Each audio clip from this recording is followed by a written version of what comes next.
घ्या वहिनी, याच्यात तुमच्या लेकरासाठी पेढे, दादासाठी राखी आहे.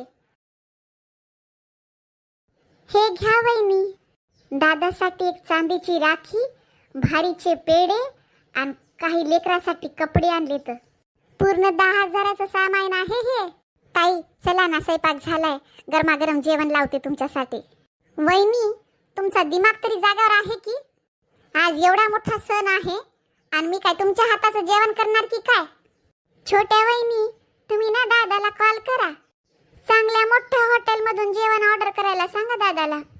आज तर मी मोठ्या हॉटेलचं जेवण करणार. आणि वहिनी, आता तुम्ही जाऊन मस्तपैकी माझ्यासाठी राखीची ओवाळणी घेऊन या. बरं ताई, आणते मी जाऊन. हे घ्या ताई, आमच्याकडून राखीची ओवाळणी, एक साडी आणि 1001 रुपया. काय वहिनी, तुमचं नेहमीच प्रत्येक रक्षाबंधनला पहिले 500 रुपये द्यायचे ना, आता 1000 रुपयावर आल्या. 1000 रुपये देताना एक साडी देता तशी झळमटली. किती महागाई झाली, कधीतरी नियत बदला स्वतःची. छोट्या वहिनी, आता तुम्ही ववाळणी द्या. वहिनी, आता बघा ववाळणी कशी टाकतात ते. हे घ्या ताई, एक साडी आणि 500 रुपये तुमची ववाळणी. वहिनी, अशी साडी तर एखाद्या कामवाल्या बाईला पण देत नाहीत. हे काय द्यायला तुम्ही? मी किती जास्त घेऊन आले, चांदीची राखी, लेकरासाठी कपडे, पूर्ण 10,000 खर्च केले.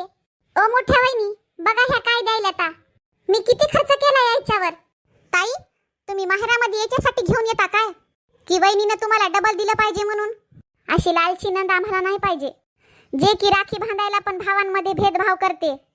तुम्ही तुमच्याकडे बघा ना, किती नियत खराब करताय स्वतःची.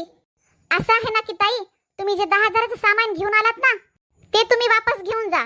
तुमच्यासारख्या नंदाईमुळे भावजयाची नाव खराब होतं. अरे, जी भावाभावामध्ये भेदभाव करते ती कशी बहीण? जी आपल्या भावाची सख्खी नाही ती वहिनीची काय होणार?